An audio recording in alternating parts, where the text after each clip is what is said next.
सर्व सिद्धि मचल मनोवमं गदिं पत्ते वृक्षां समय पाहुणे केवली फणिदम्। बंध अधिकार में नए प्रयोग, इस विषय पर अपन अपनी चर्चा करेंगे। इसमें बंध अधिकार का जो प्रारंभिक मंगलाचरण है, इस मंगलाचरण को अपन यहाँ पर पढ़ते हैं आचार्य अमृतचंद्र देव का। रागोद्गार महारसेन सकलं कृत्वा प्रमात्तं जगत् क्रीडन्तं रसभावनिर्भरमहा नाट्येन बन्धं धुना आनन्दामृत नित्य भोजि सहजा वस्थां स्फुटं नाटय धीरोदार मनाकुलं निरुपधि ज्ञानं समुन्मज्जति। यहाँ पर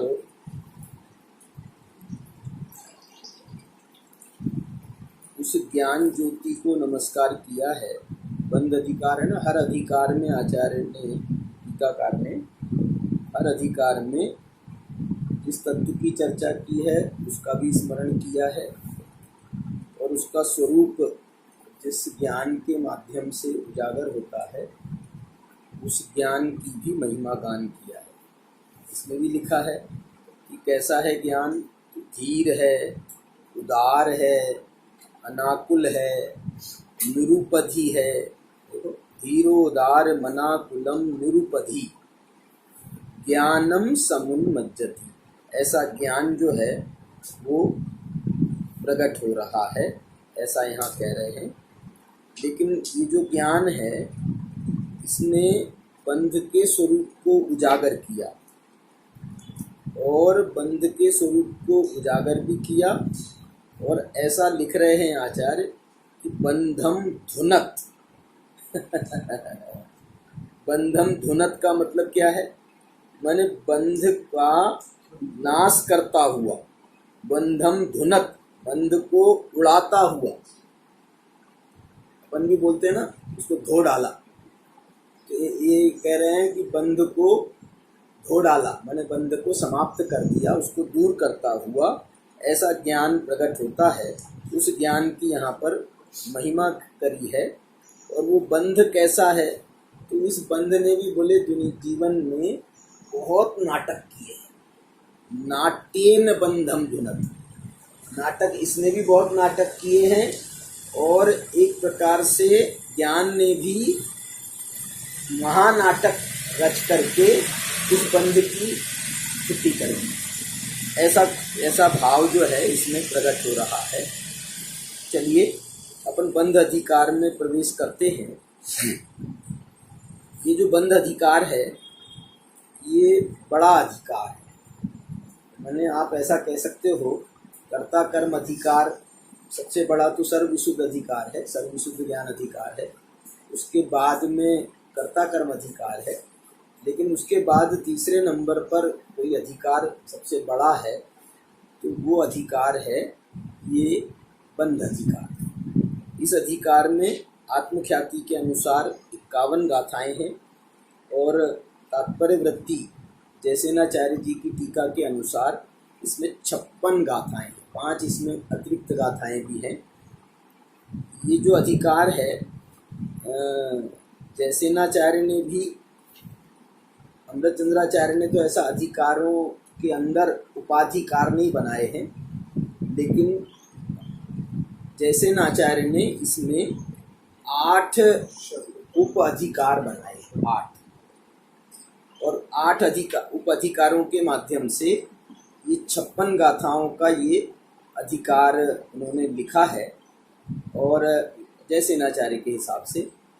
और यदि हम इसको इन्हीं के हिसाब से इसका विभाजन भी करें तो अमृतचंद्राचार्य की टीका को भी हम इन्हीं 8 उपअधिकारों में बांट सकते हैं।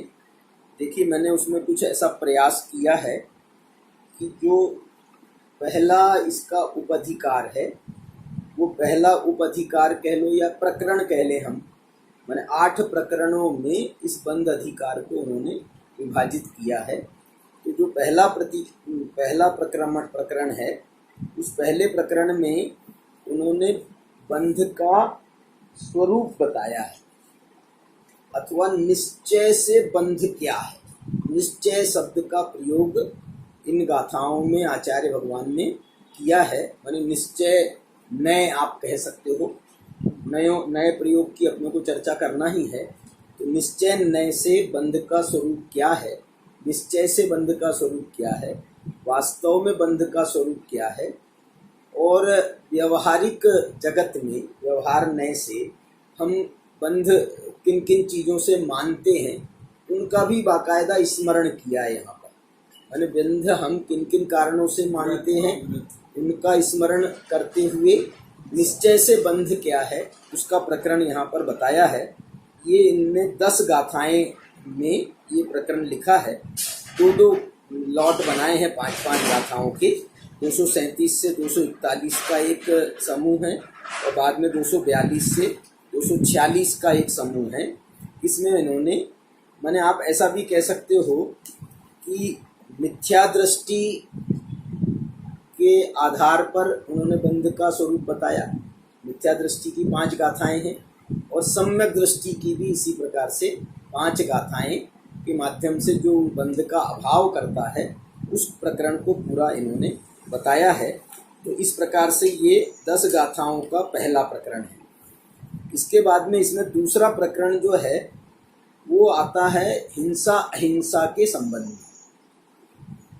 माने हिंसा अहिंसा, व्रत अव्रत, इसकी जो चर्चा की जाती है उसके माध्यम से, जैसे हम जीवों को मारने बचाने की बात करते हैं, सुखी दुखी करने की बात करते हैं, ये सारा जो प्रकरण है वो प्रकरण यहाँ पर 6 गाथाओं का उन्होंने एक प्रकरण लिया है जीवन मरण का। वैसे तो इसमें प्रकरण दूसरा प्रकरण भी जो है 7 गाथाओं का और आता है, तो ये दोनों को मिला भी सकते हैं हम, 6 और 7 गाथाएं 13 गाथाओं का। लेकिन इसमें जीवन मरण के संबंध में, माने हिंसा अहिंसा के संबंध में और सुखी दुखी करने के संबंध में ऐसी 7 गाथाओं का एक प्रकरण और है। तो आपका ये जो प्रकरण है ये 252 गाथा तक तो ये प्रकरण चलता है जीवन मरण का। इसके बाद में 7 गाथाओं में, माने 253 से 259 तक 7 गाथाओं में सुखी दुखी करने का जो प्रकरण है वो प्रकरण इसमें चलता है और वो चलता है 259 गाथा तक। 259 गाथा के बाद में फिर इसमें एक बहुत बड़ा प्रकरण उठाया है आचार्य ने, और वास्तव में असली बंध का जो हेतु वो कहना चाहते हैं। रागादि को तो हेतु कह ही रहे हैं बंध का, लेकिन साथ में और विशेषता पैदा करने के हिसाब से ये रागादि मिथ्याध्यवसाय के रूप में मिथ्या दृष्टि के राग को प्रस्तुत करने के लिए आचार्य ने एक और विशेष शब्द का प्रयोग किया यहाँ पर, और वो शब्द है अध्यवसान। ये अध्यवसान का प्रकरण 12 गाथाओं का प्रकरण है। अध्यवसाय शब्द से भी ये कहा जाता है और अध्यवसान शब्द से भी ये कहा जाता है। तो ये जो है चौथा प्रकरण है और अध्यवसान का, ये 12 गाथाओं का प्रकरण है। ये 271 गाथा तक के ये प्रकरण चलता है और इसी के बीच में वो प्रकरण भी आता है, नहीं इसके बीच में आएगा अध्यवसान के संबंध में बहुत सारे प्रकरण हैं, अपन उसकी अभी चर्चा करते हैं। तो ये जो है चौथा प्रकरण अध्यवसान का है। इसके बाद में 5वां प्रकरण जो है ये आया है निश्चय व्यवहार नयों का कहें अथवा निश्चय व्यवहार नय के संबंध का प्रकरण। निश्चय व्यवहार के बीच में क्या संबंध है? निश्चय व्यवहार के बीच में एक संबंध है प्रतिपाद्य प्रतिपादक का और दूसरा संबंध है निषेध्य निषेधक का। हम ऐसा कह सकते हैं कि प्रतिपाद्य प्रतिपादक का संबंध निश्चय व्यवहार के बीच में, इस प्रकरण को तो उन्होंने प्रारंभिक गाथाओं में 7 गाथा से 12 गाथा के बीच में, 7 गाथा से 12 गाथा बिल्कुल प्रारंभ में, पूर्व रंग की 7वीं गाथा से लेकर 12वीं गाथा तक के, तो उन्होंने प्रतिपाद्य प्रतिपादक पने को उजागर किया था। और यहाँ जो है, यहाँ भी समझ लो 6 ही गाथाएं हैं। कितनी गाथाएं हैं? 6 ही गाथाएं। वहाँ भी 6 गाथाएं थी, मैंने 7वीं से 12वीं तक वो प्रतिपाद्य प्रतिपादक की गाथाएं। और ये निषेध निषेधक की गाथाएं जो हैं ये 272 से लेकर के 277 तक, 272, 73, 74, 75, 76, 77, 6 गाथाओं का इसमें ये प्रकरण है निषेध निषेधक का। और ये प्रकरण मालूम कहाँ से आया है? ये प्रकरण आया है अध्यवसान की देन है। ये प्रकरण लेकिन अध्यवसान तो मिथ्या दृष्टि के अध्यवसान को अध्यवसान कह रहे हैं, और वो अध्यवसान के प्रकरण से इन्होंने ये व्यवहार नय के प्रकरण को उठाया है। अर्थात क्या हुआ कि अध्यवसान की जो भाषा होती है ना, अध्यवसान की भाषा, व्यवहार ने उस भाषा को स्वीकार करता है।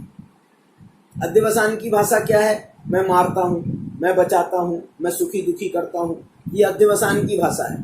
व्यवहार ने भी कहता है कि व्यवहार से भैया जीवों को मत मारो, जीवों को बचाओ, किसी को दुखी मत करो, सब जीव सुखी रहें सब जीव जगत के। तो ये व्यवहार ने की भी भाषा है।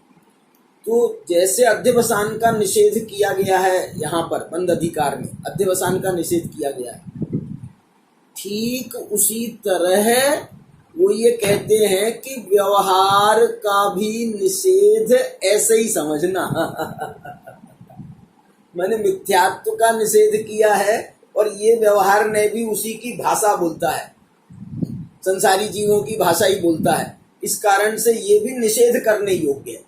6 गाथाओं में उसके निषेध निषेधक संबंध को एवं व्यवहार नवो पटि सिद्धो जान निश्चय नयेन, ये 272 नंबर की गाथा है।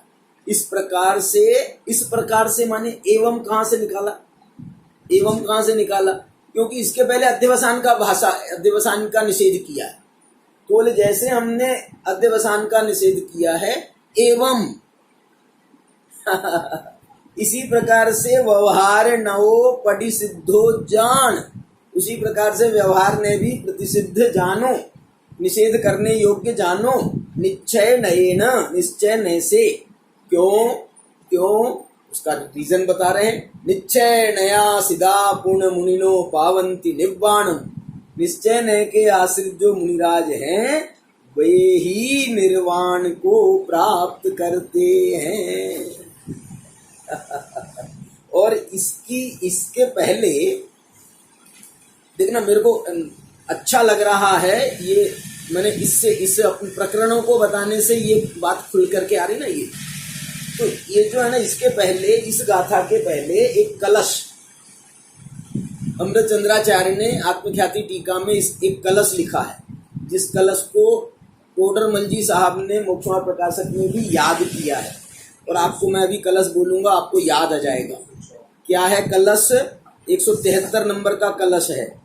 सर्वत्राध्यवसानमेव मखिलम त्याज्यम यदुक्तम जिनैः तन्मन्ये व्यवहारमेव मखिलो अन्याश्रयस्त्याजितः सम्यग् निश्चयमेकमेव तदमी निष्कम्पमाक्रम्य किं शुद्ध ज्ञान घने महिम्नि न निजे बध्नन्ति संतोषतिम। देखो मैंने उनने लिंक करी है, अध्यवसान के साथ में व्यवहार ने को लिंक किया है। वो क्या लिंक किया? बोले सर्वत्राद्यवसानमेवमखिलम त्याज्यम यदुक्तम जिनैः। जिनेन्द्र भगवान ने ये 271 गाथा के बाद आया है, 271 गाथा के बाद। देखो क्या कह रहे हैं? सर्वत्र अध्यवसानम एव अखिलम त्याज्यम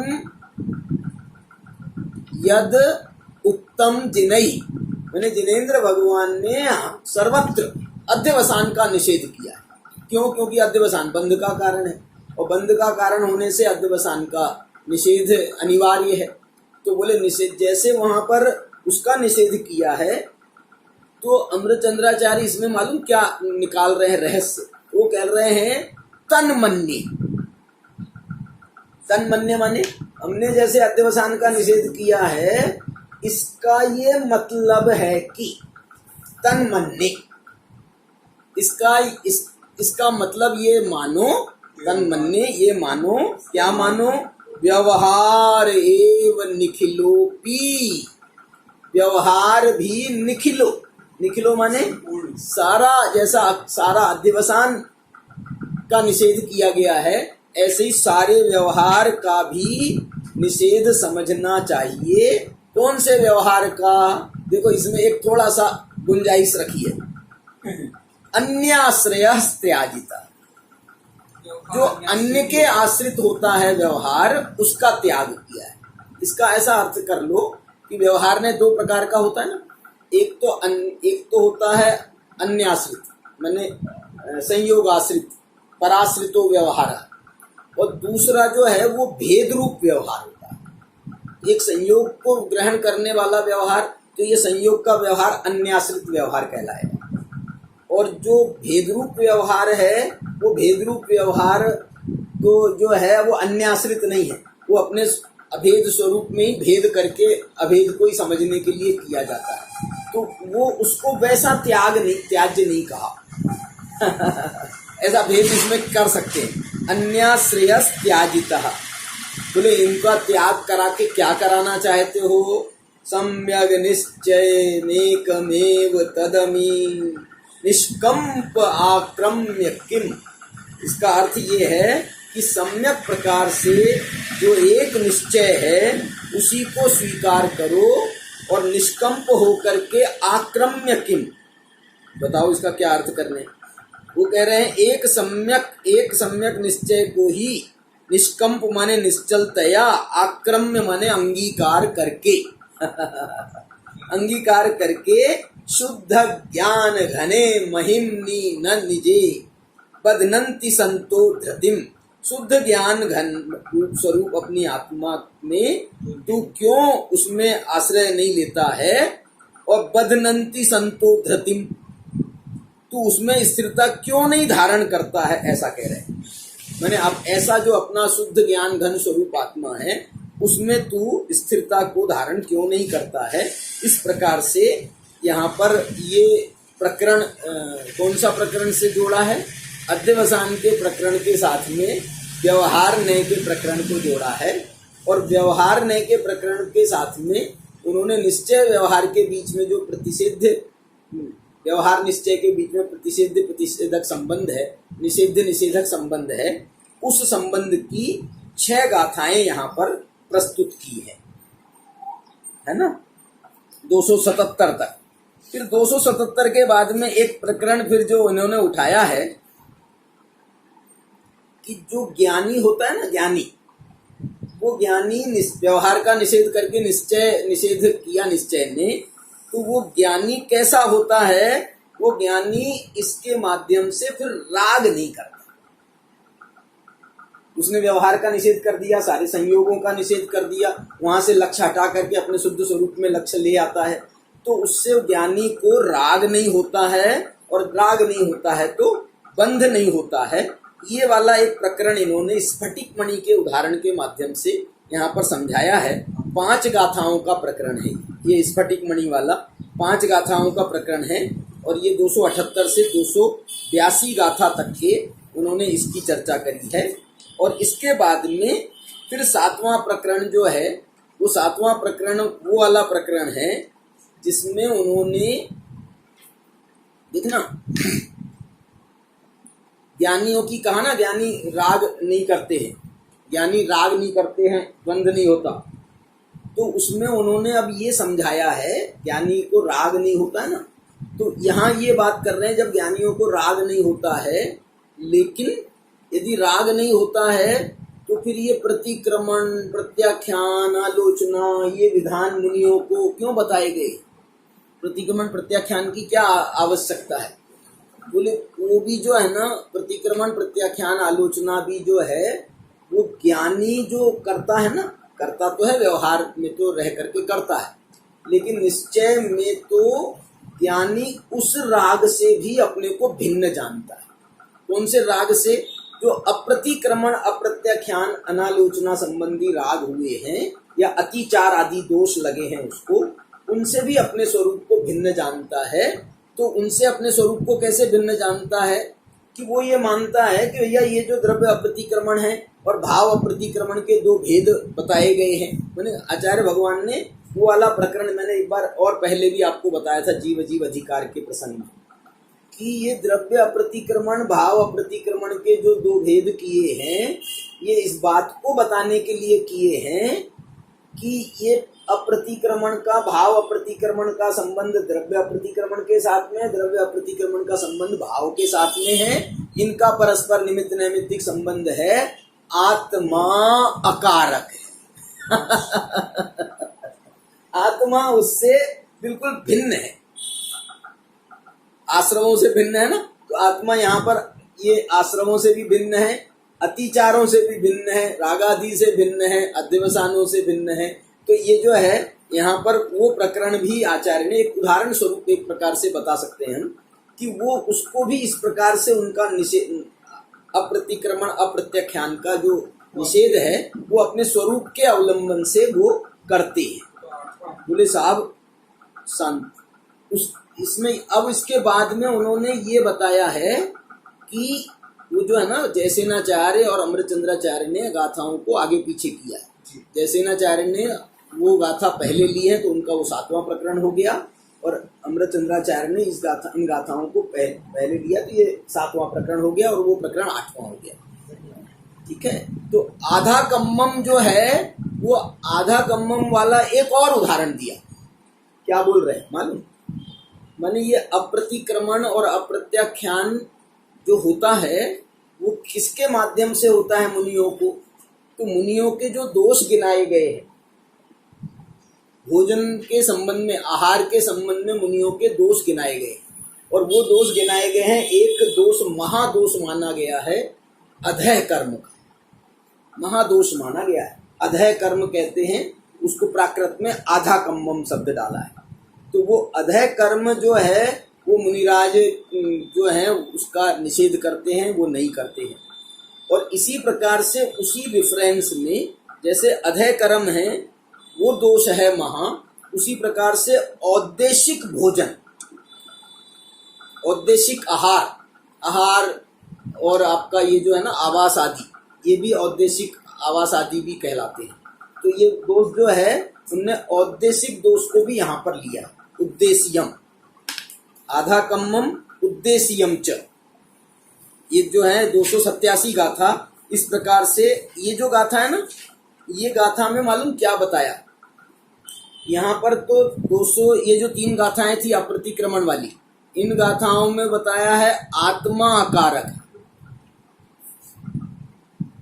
और ये जो आधा कम्मम और उद्देश्यम ये जो वाली गाथाएं हैं, इन गाथाओं के माध्यम से ये बताया है कि जैसे आत्मा अकारक है ना, तो उसी आत्मा का अवलंबन लेने के कारण से जो ज्ञानी है वो ज्ञानी भी अकारक है मैंने द्रव्य दृष्टि से अकारक की चर्चा वहां करी, और यहाँ पर पर्याय दृष्टि से भी जो ज्ञानी होते हैं वो उससे उस अकारक रहते हैं, उससे अपने आप को भिन्न अनुभव करते हैं। कहते कुवदिनानी परदव्य गुणा दुजे नित्यम, वो अधय कर्म उद्देशिक कर्म को नहीं करते हैं, उन पर ध्यान नहीं देते हैं। क्यों नहीं देते हैं? क्योंकि ये परद्रव्य गुण, ये तो परद्रव्य के आश्रित गुण हैं। इस कारण से उससे वो अपने आप को, ज्ञानी जो हैं उससे अपने को भिन्न करते हैं। इस प्रकार से ये 51 गाथाएं अमृतचंद्राचार्य के हिसाब से और जयसेनाचार्य के हिसाब से 56 गाथाओं का एक ये 8 प्रकरणों वाला अधिकार है, बंध अधिकार। बहुत जोरदार अधिकार है। मैंने इस अधिकार पर बहुत वजन दिया है। और जो हम नए प्रयोगों की चर्चा कर रहे हैं ना, तो नए प्रयोगों का समझ लीजिए बहुत अच्छा खुलासा इस अधिकार में। आपको मैंने बताया था संवर अधिकार, निर्जरा अधिकार, अभी जो दोनों अधिकार गए पीछे, वहाँ तो नयों के नाम तक नहीं थे गाथाओं में, नयों के नाम तक नहीं थे, न निश्चय का न व्यवहार का। लेकिन यहाँ बंध अधिकार का प्रकरण आया है तो आचार्य ने बहुत खुल करके ये निश्चय व्यवहार नयों के शब्द प्रयोग किए। मूल गाथाओं में किए हैं, मूल गाथाओं में। आप मूल गाथाओं में देखो तो एक ये 237 से लेकर 241 गाथाएं हैं ना, इन 5 गाथाओं के समूह में 2 जगह निश्चय शब्द का प्रयोग किया। निश्चय दो चिंतेज, देखो कौन सी गाथा है, 239, और 240 में भी कहा निश्चय दो विण्णेयम, निश्चय से चिंतन करो, और बोले निश्चय से विण्णेयम, मन निश्चय से ज्ञान करो, निर्णय करो। वो शिष्य ने बोला कि शिष्य को कहा आचार्य ने कि तू निश्चय से विचार कर, और निश्चय से विचार कर और निश्चय से निर्णय कर। ऐसे ये 2 गाथाएं। इसके बाद में आप देखो और भी देखें तो और निश्चय शब्द का प्रयोग आपको आगे भी 245 गाथा में देखो। 245 गाथा में वापस निश्चय दो विण्णेयम, ये निश्चय से विचार करो। मैंने असल में क्या है कि वो जो गाथाएं हैं ना, पहले वो गाथाएं तो हैं अज्ञानी की गाथाएं, और अज्ञानी की गाथाएं हैं, और ये जो गाथाएं हैं ये ज्ञानी की गाथाएं हैं, 5 गाथाएं। तो इसे दोनों जगह उन्होंने निश्चय नय का प्रयोग किया है। इसके हैं 244 में भी आया, हाँ देखो निश्चय दो चिंतेज, हाँ आया ना, मैंने दोनों जगह आया, वहाँ उसमें भी आया, अज्ञानी में भी आया और ज्ञानी में भी, दोनों जगह उन्होंने निश्चय शब्द का इन्होंने प्रयोग किया। अब देखना, इसमें निश्चय शब्द का प्रयोग किया है ना, व्यवहार शब्द का प्रयोग नहीं किया, समझना। तो व्यवहार का प्रयोग नहीं किया है, लेकिन इसमें से व्यवहार निकलेगा। अब देखो मैं कैसे निकलेगा वो आपको बताता हूँ। एक और बात इसमें प्रसंग में मेरे को कहना, ये जो गाथाएं हैं ना, ये बड़ी प्यारी गाथाएं हैं। इसी गाथाओं को ध्यान में रख करके आचार्य ने इसमें, जयसेनाचार्य ने 2 जगह, अमृतचंद्राचार्य ने भी इस अधिकार में नाटक शब्द का प्रयोग किया है। नाटक शब्द का प्रयोग किया। नाटक शब्द माने ऐसा दृष्टांत दिया है, ऐसा दृष्टांत दिया है कि जैसे बिल्कुल आपको कोई दृश्य, आप दृश्य खड़ा करो, आप ऐसा दृश्य बनाओ, ऐसा नाटक बनाओ कि जो है एक अखाड़ा है, एक अखाड़ा, और उस अखाड़े में बहुत सारे पहलवान लोग जो हैं वो अपनी दंड बैठक कर रहे हैं, व्यायाम कर रहे हैं, कुश्ती लड़ रहे हैं, ये कर रहे हैं, वो कर रहे हैं, अलग अलग प्रकार के उसमें व्यायाम किए जाते हैं। तो वो व्यायाम कर रहे हैं। अब क्या बताना चाह रहे हैं कि एक वहाँ पर एक ऐसा पहलवान है कि वो पहलवान ने बढ़िया जो है खूब अच्छे से पहले तो मालिश करी, शरीर खूब बढ़िया तेल मर्दन किया, अच्छी मालिश करी, और मालिश कर करके वो जो है वहाँ पर फिर उसने फिर दंड बैठक लगाना शुरू किया। वो जो अखाड़ा होता है ना, तो रेती होती है, बीच में रेती होती है अखाड़े में, पुराने ज़माने में होती थी। आजकल के ये जो तुम्हारे ये बनते हैं ना, क्या बोलते हैं आजकल ये व्यायाम करने वाले स्थानों को, क्या बोलते हैं? जिम। वो जिमों में तो रेती का काम नहीं है, लेकिन पुराने ज़माने में हमारे घर का तो एड्रेस है दयाराम अखाड़ा। तो अखाड़ा है सामने, वहाँ पर रेती है, अभी भी है रेती, और रेती में व्यायाम किया जाता है। तो वो रेती से खूब व्यायाम किया जाता है। फिर शस्त्रों को हाथ में लेकर के शस्त्रों से व्यायाम किया जाता है, और शस्त्रों को व्यायाम करने के साथ में फिर क्या करते हैं वो कि पहलवानी करते हैं ना, पहलवानी करते हैं। तो वो शस्त्रों के ही माध्यम से कभी तो अचित्त पदार्थों पर ये इसको ठोक, उसको ठोक, इसको मार, उसको मार, ऐसा भी व्यायाम करते हैं। इसके साथ में दूसरे पहलवान भी सामने आते हैं। फिर दो पहलवानों की परस्पर में कुश्ती होती है। माने सचित्त के साथ में भी उनकी कुश्तियां चलती हैं, व्यायाम चलता है। अचित्त के साथ में भी उनकी कुश्तियां, व्यायाम चलता है। ये दे उसको मार, वो दे उसको मार, ऐसा उनकी जो है ना मार पीट के धंधे भी होते हैं। मतलब बहुत प्रकार का व्यायाम किया जाता है। देखो कुंद कुंदाचार्य मानो किसी अखाड़े में खड़े होकर के उन्होंने ये दृश्य देखा और उसके लिए उनने ये 5 गाथाएं बनाई, और इसमें से कितना प्यारा उनको अपनी बात समझाना है, लेकिन वो ये सब बात बता रहे हैं। क्या बताई उनने? जह नाम को विपुरिसो नेह भत्तो दुरेणु बहुलम्मी ठाणम मिठाई दूनय करेदि सत्थे ही वायामम। क्या बोल रहे? जह नाम को विपुरिसो, जैसे कोई नाम का कोई पुरुष है। पहलवानों के नाम थे ना पहले, उनसे गामा पहलवान और ऐसे पहलवान बहुत होते थे ना, ऐसा आप समझ लो कोई भी नाम का कोई पहलवान है। नेह भत्तो, नेह भत्तो का मतलब शरीर में स्नेह माने तेल, तो तेल आदि के द्वारा शरीर का खूब अच्छे से मर्दन किया। मर्दन के साथ में इसमें शब्द डाला है उन्होंने भत्तो। भत्तो का मालूम क्या अर्थ होता है? भत्तो का अर्थ होता है पिलाना, खाना। भक्त प्रत्याख्यान, आहार आदि को भक्त शब्द दिया जाता है। माने वो तेल को जो है ना, वो तेल लगाता नहीं है पहलवान, बल्कि शरीर को तेल पिलाता है, शरीर को तेल खिलाता है। ऐसा इतना ढेर सारा तेल, मानो जो है किलो आधा किलो तेल जो है, वो तेल शरीर को ऐसा लगा रहा हो पूरा व्यायाम करने। स्नेह भत्तो, ये भत्तो शब्द जो है विशेष है इसमें। नेह भत्तो दुरेणु बहुलम्मी।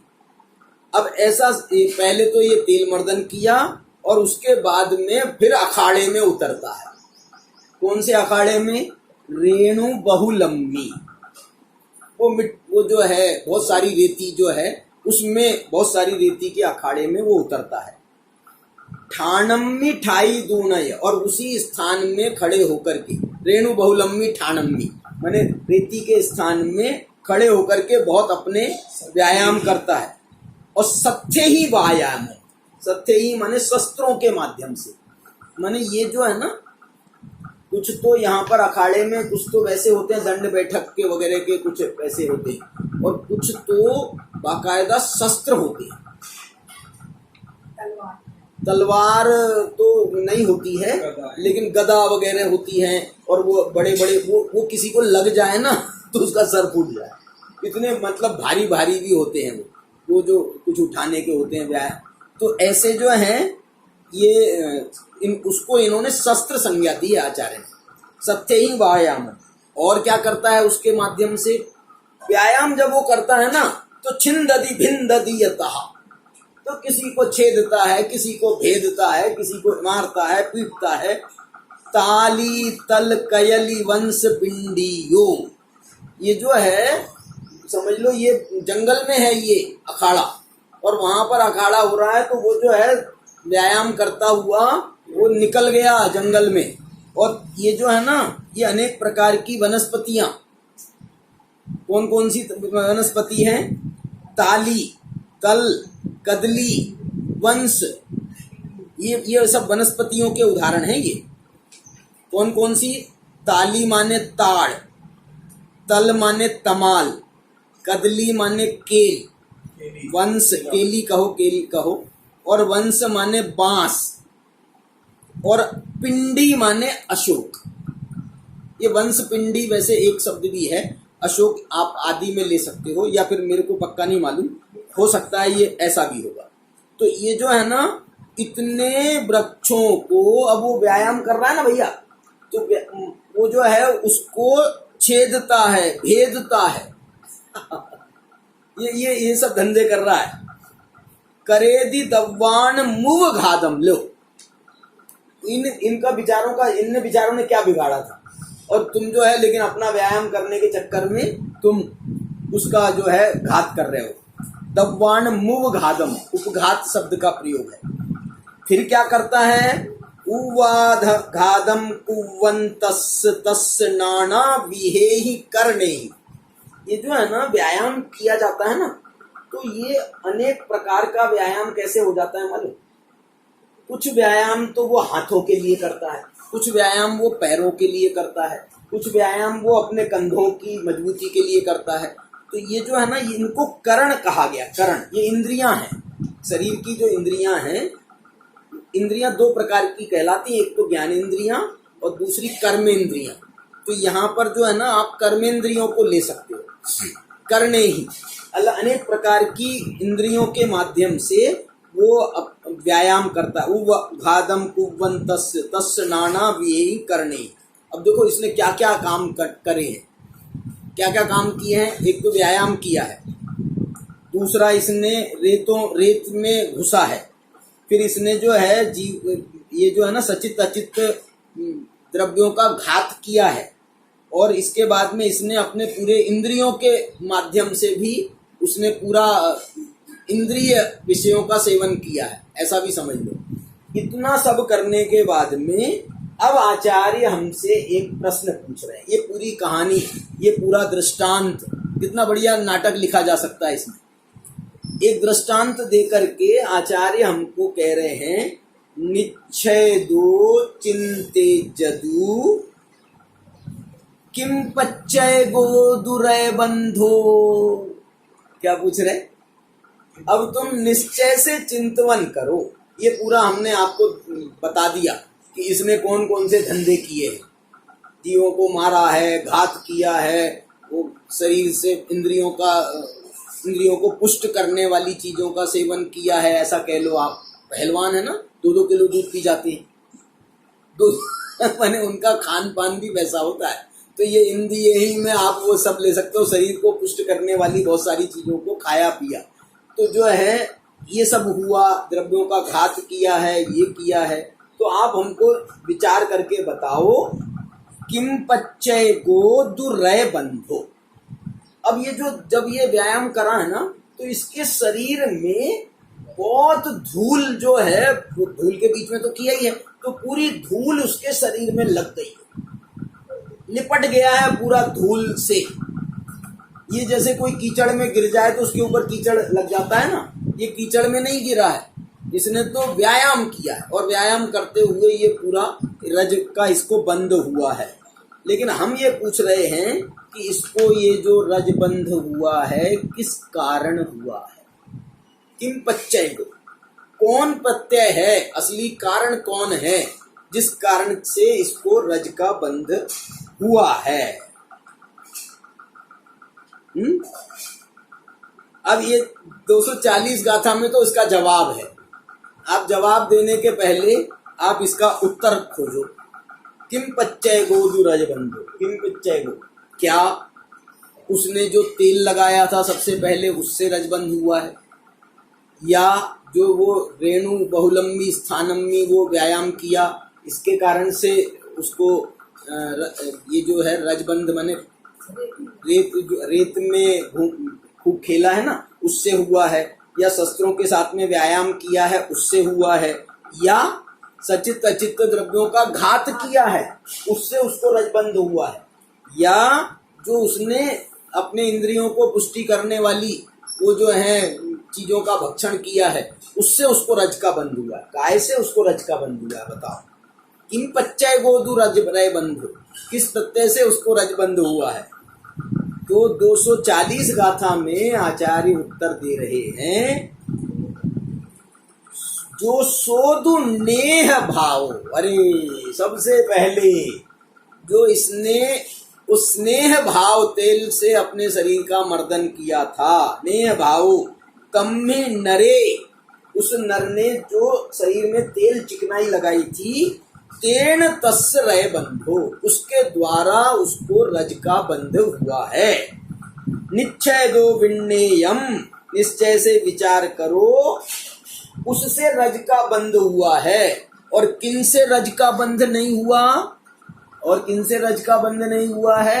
न काय चेठाही शेषाही, जो उसने और बाकी के सब धंधे किए, बाकी के सब जो काय की चेष्टाएं की हैं, उनसे रज का बंध नहीं हुआ है, उनसे उसको रज का बंध नहीं हुआ है। काय से रज का बंध हुआ है? स्नेह लगाने से, उस तेल के माध्यम से, तेल से उसको रज का बंध हुआ है। तेल से उसने तेल के कारण से उसको रज का बंध हुआ है। अब ये प्रश्न, ये बात कह करके ये क्या बताना चाह रहे हैं मालूम? न काय चिट्ठाही शेषाही, इससे माध्यम से ये कहना चाह रहे हैं कि उसने जो रेती में व्यायाम किया वो रेती से बंद नहीं हुआ, रेती से रेती का बंद नहीं हुआ है। रेत माने कर्म भी रज है ना, तो उससे उसको जो रेती का शरीर में लगा है वो उसके कारण नहीं हुआ। फिर और कैसे नहीं हुआ है? उसने शस्त्रों से जो व्यायाम किया है उसके द्वारा भी नहीं हुआ है। और किसके द्वारा नहीं हुआ है? जो उसने द्रव्यों का घात किया है ना, सचित अचित द्रव्यों का घात किया, उससे भी रज का बंध नहीं हुआ। और चौथा काय से रज का बंध नहीं हुआ है? वो इंद्रियों के माध्यम से, जो उसने इंद्रियों को पोषण करने वाली चीजों का रक्षण किया अथवा जो भी किया, उससे भी उसको रज का बंध नहीं हुआ। बोले साहब ऐसा कैसे दी? व्यवहार में तो हम इनसे जीवों के घात से बंद होता है, ये इंद्रियों का पोषण करने से रज का बंद होता है, कार्माण वर्गणा से कर्म का बंद होता है, कार्माण वर्गणा बनती है ना। और काय से बंद होता है? व्यायाम, मन वचन काय के योग से, वो जो व्यायाम शब्द है ना, वो मन वचन काय के योग के लिए, उससे रज का बंद होता है। मन वचन काय के योग से रज का आश्रय होता है, उससे बंद होता है। तो आचार्य ने कहा नहीं भैया, इनसे किसी से बंद नहीं होता। ये माने जो मूल बंद अधिकार में बात बताना है उनको, वो बात को उन्होंने बिल्कुल पहली गाथाओं में ही बता दिया। अब इसके बाद में तो इसका विस्तार करेंगे और अलग अलग तरीके से समझाएंगे उसको। अध्यवसान के माध्यम से समझाएंगे, निश्चय व्यवहार नय के माध्यम से समझाएंगे, ज्ञानी अज्ञानी के माध्यम से समझाएंगे, सभी विषयों के माध्यम से समझाएंगे। लेकिन मूल बात यहाँ पर उन्होंने बता दी। इसकी जो टीका लिखी अमृतचंद्राचार्य ने और जयसेनाचार्य ने, उन्होंने ये खुलासा किया। क्या खुलासा किया मालूम? जो व्यवहार ने कहता है कि भैया नहीं, कार्माण वर्गणा से बंद होता है, कार्माण वर्गणा लोक में ठसाठस भरी है और वो जीव शरीर के साथ में आकर के जीव के साथ में आकर के चिपट जाती है, उससे जीव बंध जाता है। बोले यदि कार्माण वर्गणा से रज का बंध होता हो, रज माने कर्म का बंध, यदि कार्माण वर्गणा से कर्म का बंध होता हो तो सिद्धालय में भी कार्माण वर्गणा पड़ी हुई है, तो सिद्धों को भी बंद होना चाहिए। यदि कार्माण वर्गणा के भी वो बंध की कारक हो तो उनको भी बंद होना चाहिए। और यदि तुम कहते हो मन वचन काय के योग से बंद होता है, इसका बहुत अच्छा नाटक समय सार में छंद है। नाटक समय सार में इसका एक बहुत अच्छा छंद भी बनाया है उनने। कार्माण वर्गणा सो बंद होए, तो ऐसा ऐसा सब उनने बढ़िया वो है। अब इनने कहा यदि इससे योग से बंद होता है तो किसको बंद होना चाहिए? तो अनंत परमात्मा के भी योग है। तो अनंत परमात्मा के योग है तो उनको अनंत परमात्मा को बंधना चाहिए। फिर योग से यदि बंद होता है तो इन्होंने शायद अनंत परमात्मा नहीं लेकर के उसमें शायद यथाख्यात चारित्र वालों का उदाहरण लिया है। यदि योग से बंद होता है ना, ऐसा कुछ लिया है इन्होंने। बताऊं मैं आपको पढ़ के। देखो, मन वचन काय से यदि बंद हो तो यथाख्यात संयमियों को भी बंद होना चाहिए। लेकिन इसमें हम जो है ना, इसमें भी ले सकते हैं। अनंत परमात्मा के भी तो योग है ना, तो उनको भी बंध होगा, ऐसा हो जाएगा ना योग। अच्छा, और जो कर्णों के द्वारा यदि नहीं जीवों के घात से यदि बंद होता हो, सचित अचित वस्तुओं के घात, सुनो सुनो, सचित अचित वस्तुओं के घात से यदि बंद होता हो, तो वो ये कह रहे हैं तो फिर मुनियों को भी बंद होना चाहिए। बोले मुनि कौन से सचित अचित पदार्थों का घात करते हैं? घात वो करते हो चाहे नहीं करते हो, लेकिन उनके माध्यम से होता है ना, चलते हैं फिरते हैं, तो बलात् कोई जीव आ जाएगा तो उसके माध्यम से घात होगा कि नहीं होगा। उद्दिष्ट भोजन नहीं करते हैं तो बुद्धिपूर्वक उनके माध्यम से आहार मैंने घात नहीं होता है जीवों का, लेकिन जो भी आहार बनता है वो आखिरकार वो आरंभ से ही तो बनता है। तो यदि वैसा बंद मानेंगे तो मुनिराज को भी बंद होना चाहिए। और यदि कर्णों के माध्यम से बंद होता हो, कर्णों के माध्यम, इसमें उन्होंने केवल ज्ञानियों को लिया है, कर्णों से यदि बंद होता हो तो केवल ज्ञानियों को भी बंद होना चाहिए कर्ण, क्योंकि इंद्रियां उनके भी है ना, अभी शरीर तो है ना, शरीर है तो इंद्रियां हैं, तो इंद्रियों के माध्यम से यदि बंद होता हो तो इंद्रियां तो उनके भी हैं। और यदि ये जो है जीवों के घात से यदि बंद होता हो तो मुनियों को भी बंद होना चाहिए। तो जो चार मुख्य हेतु बंद के व्यवहार में माने जाते हैं, उन्होंने इस निश्चय के माध्यम से उन चारों का खंडन किया, और बाकायदा युक्ति के साथ में, आगम के साथ में। आगम की युक्ति है ना, सिद्धों को बंद नहीं होगा, सिद्धों को भी बंद हो जाएगा, केवलियों को भी बंद हो जाएगा, यथाख्यात संयमियों को भी बंद हो जाएगा, सामान्य संयमियों को भी बंद हो जाएगा। ऐसे तो तुम तो फिर मोक्ष का कोई रास्ता ही नहीं बनेगा। तो मिथ्या दृष्टि को बंद, मिथ्या दृष्टि भी ये सब काम करता है। चलो मिथ्या दृष्टि को मान लो कि मिथ्या दृष्टि जो है उसको बंद होता है इन सब से। बोले नहीं, इसका अर्थ ये हुआ कि मिथ्या दृष्टि को भी जो बंद होता है उसके ये व्यवहारिक क्रियाएं देखी जाती हैं, वो व्यवहारिक क्रियाएं देखी भले ही जाती हैं, लेकिन अंदर से यदि निश्चय से विचार करो, गहराई में विचार करो, तो उसके साथ में जो उसका राग है, जो उसका राग है, जो उसका अध्यवसान है, जो उसका मिथ्यात्व है, जो उसका अभिप्राय में अविशुद्धि है, अभिप्राय शुद्ध नहीं है, जो उसका मिथ्यात्व है, उससे उसको बंद हो रहा है। उसको भी ये बाह्य काय चेष्टाओं से उसको भी बंद नहीं होता है। इसको मिथ्या दृष्टि को भी जीवों के घात से बंद नहीं होता है, उसके अभिप्राय से उसको बंद होता है, मिथ्या अभिप्राय से उसको बंद होता है, जीवों के घात से बंद नहीं होता है। अब बताओ, जीवों के यदि घात मात्र से बंद होता हो तो जीवों का घात दुनिया में होता है, तो आप किसी ना किसी को तो उसका आप बंधक ठहराना ही चाहिए ना, आपको किसी ना किसी को बंधक ठहरा। भाई किसी जीव, किसी के व्यक्ति के माध्यम से कुछ घात हो जाए, उसकी मतलब प्रमाद के कारण भी कह लो, या तो उससे उसको बंद हो जाए, घात हो जाए, तो आप उसको निमित्त कह दो कि साहब इनने मारा, इनने मारा, इनने मारा। मैं ये कह रहा हूँ, अभी ये कोरोना मार रहा है हजारों लोगों को, अभी हजारों लोग मर रहे हैं ना। ऐसी कोई भूकंप आ जाए, कोई और प्राकृतिक विपदा आ जाए, उससे जो जीवों का घात होता है, तो उसमें भी तो किसी को आप बंधक ठहराना चाहिए। आपको जीवों का मरण जो है वो इससे नहीं होता है, जीवों के मरण से बंद नहीं होता है। जीवों का मरण तो अभी सब आने वाला है, आगे आने वाला है। सब जीवों का मरण तो उनके आयु कर्म के समाप्त होने से होता है। जीवन है तो आयु कर्म से है, मरण है तो आयु कर्म के अभाव से है। इसके बाद की जो 10 गाथाओं के बाद की गाथाएं है ना, वो इसी पर आ गए। क्यों आ गए हैं? वो व्यवहार ने जो है वादी है वो खड़ा हो गया। अब क्या बात करते हो, जीवों को, जीव मरते हैं तो वो किसी को कोई उसके कारण से उनको बंधक होगा कि नहीं? पापी जीवों को मारता है तो उसको बंद होना चाहिए ना जीवों को मारने से। तो वो जो है उसी प्रकरण को इन्होंने फिर उठा करके फिर उन्होंने वो आयु कर्म के सारी जो गाथाएं, बहुत प्रसिद्ध गाथाएं हैं, आउदयेन मरणम जीवनम, ऐसे गाथाएं हैं ना। देखो अब मैं इसके बाद में जो है ना ये प्रकरण को आप इसमें समझ लेना, और ये 241 गाथा जरूर एक बार इसमें पढ़ना चाहिए।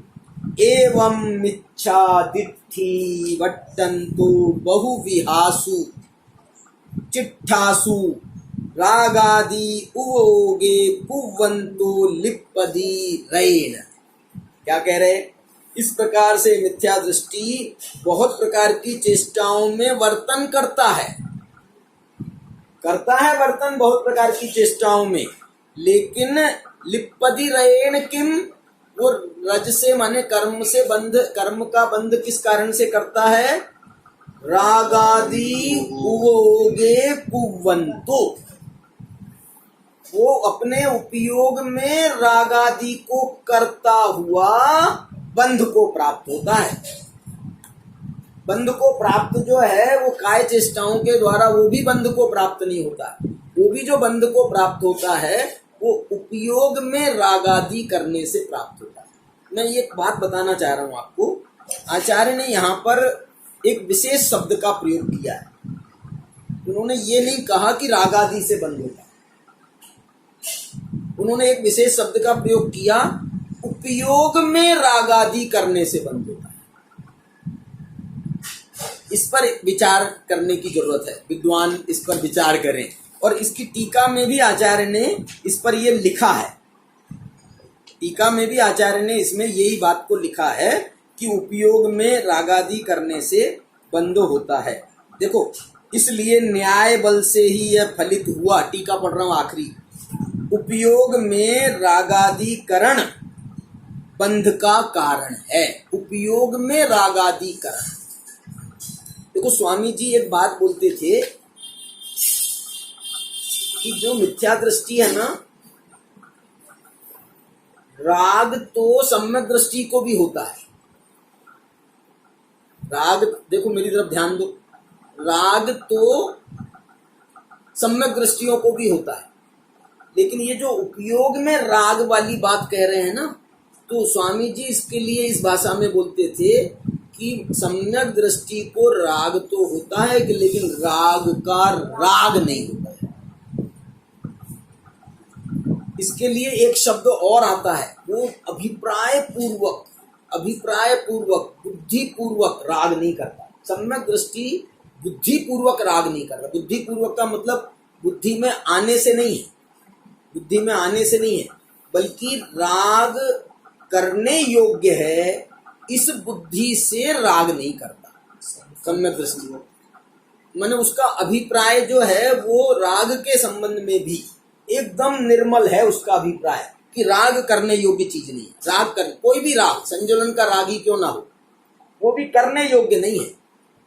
सूक्ष्म राग ही क्यों ना हो, वो करने योग्य नहीं है। इसलिए सम्यक दृष्टि जो है ना, ये जो इन्होंने शब्द डाला ना, उपयोग में रागादिकरण, ये उपयोग पूर्वक माने बुद्धि पूर्वक, और बल्कि जो है ना मिथ्या दृष्टि राग भी जो है ना, उसमें अपने पूरे उपयोग को राग करते हुए अपने उपयोग को झोंक देता है।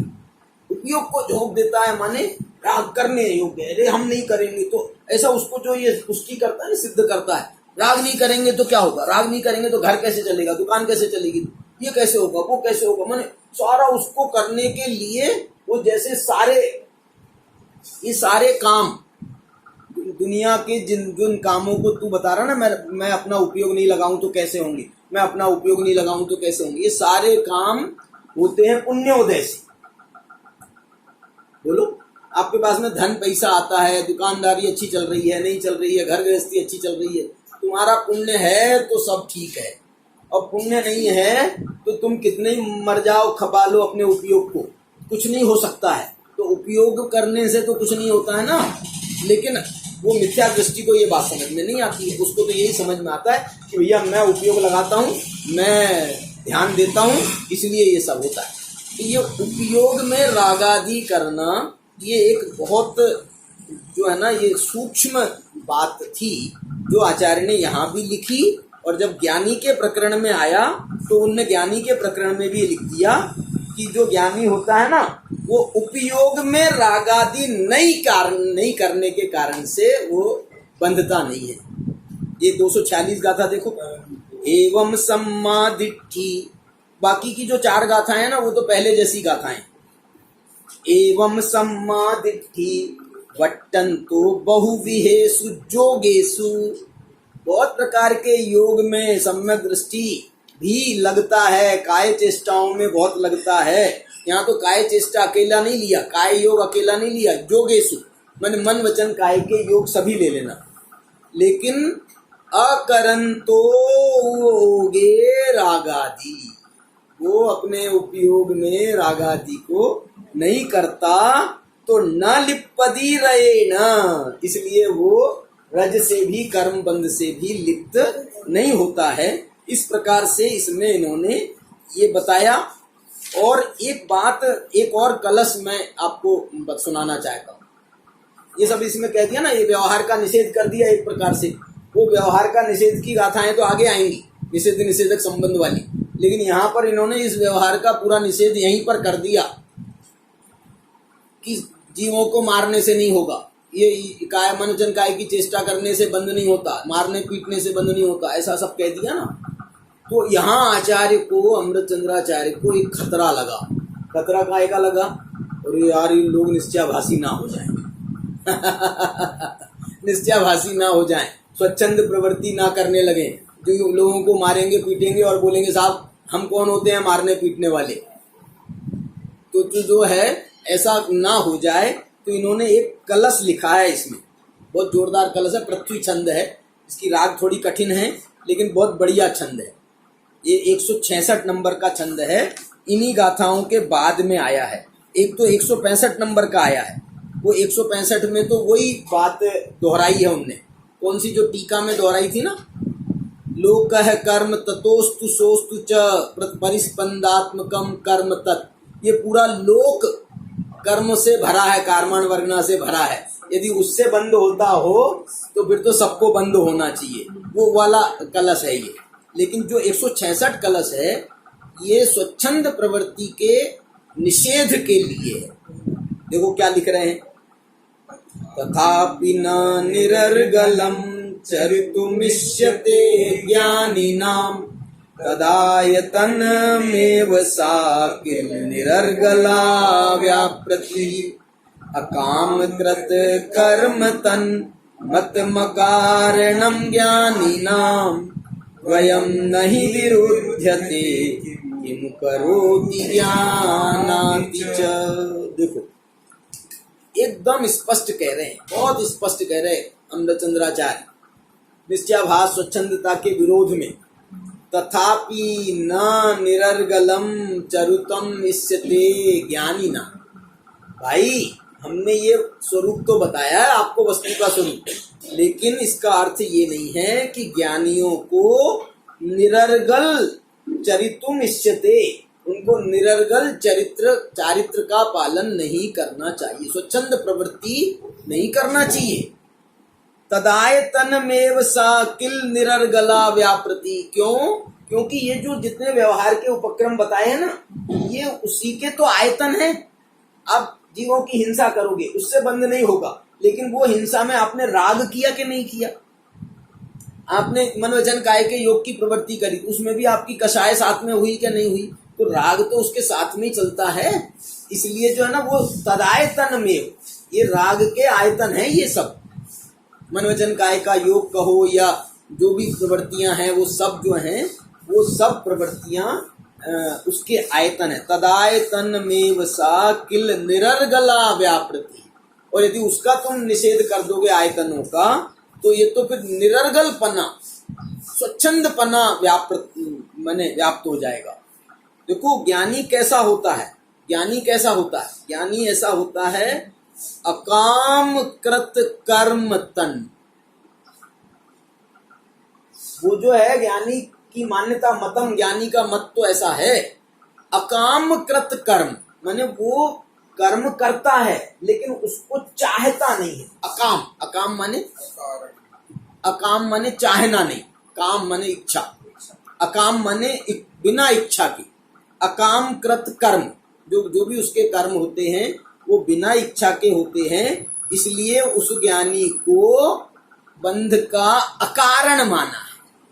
उसके कर्मों को, उसके कार्यों को बंध का अकारण माना है, क्यों? क्योंकि वो इच्छा पूर्वक उन कार्यों को करता नहीं है। और सुनो भैया, द्वयम नहीं विरुध्यते, ये विरोध ज्ञानी के जीवन में हो नहीं सकता है। क्या नहीं विरोध हो सकता है? कि वो करे भी और बोले साहब हम तो जानते। उसको अकामकृत कर्म तो चलेगा, लेकिन आप बोलोगे बुद्धिपूर्वक करे, कर्तृत्व बुद्धि भी रखे और कहे हम ज्ञाता हैं, तो ऐसा नहीं चल सकता। ये दोनों विरोध हैं इनमें, कि उसमें कर्तृत्व बुद्धि भी हो तो ज्ञातृत्व नहीं हो सकता, ज्ञातृत्व हो तो कर्तृत्व। द्वयम नहीं विरुध्यते, ये दोनों जो हैं विरोध को प्राप्त नहीं होते हैं। कौन कौन से? करोति जानाति, करे अथवा जाने, ये दोनों में से कोई एक ही कर्म हो सकता है। इस प्रकार क्यों? क्योंकि आगे लिख दिया जानाति यह स न करोति करोति यस्तु जानात्ययम न खलु तत्किल कर्म रागः। बोले जो जानता है वो जानाति यह स न करोति, वो करता नहीं है। करोति यस्तु जानाति अयम न, जो करता है वो जानता नहीं है। क्यों? खलु तत्किल कर्म रागः, क्यों? क्योंकि उसके जो है कर्म राग होता है या अज्ञानी को। रागम तु अबोधमय मध्यवसाय माहु, राग तो अबोधमय अज्ञानमय अध्यवसान को कहा गया है। और मिथ्या दृशः सनियतम सच बंध हेतु, और मिथ्या दृष्टि को ऐसा अज्ञानमय राग होता ही होता है, इसलिए वह बंध का हेतु माना गया है। इस प्रकार से इन्होंने ये 10 गाथाओं का एक प्रकरण मैंने स्पष्ट किया है। बाकी के प्रकरण को अपन अब कल इसको समझ लेंगे और इसी का विस्तार है लेकिन थोड़ा सा प्रकरण के हिसाब से, गाथाओं के हिसाब से, और बहुत अच्छी अच्छी गाथाएं बीच बीच में आई हैं। कलश भी 1-2 अच्छे आए हैं, उन सबका चर्चा अपन अब कल करेंगे। अभी तो सिर्फ इसमें ये समझना कि मिथ्या दृष्टि जो है उसका जो अभिप्राय में खोट है, कर्तृत्व बुद्धि की जो खोट उसके चित्त में भरी हुई है, वो कर्तृत्व बुद्धि वास्तव में सारे बंध का मुख्य हेतु है, संसार का मुख्य हेतु है, उसी से संसार आगे चलता है। तो उस अभिप्राय पर चोट हम करें, इस पवित्र भावना से अभी की बात को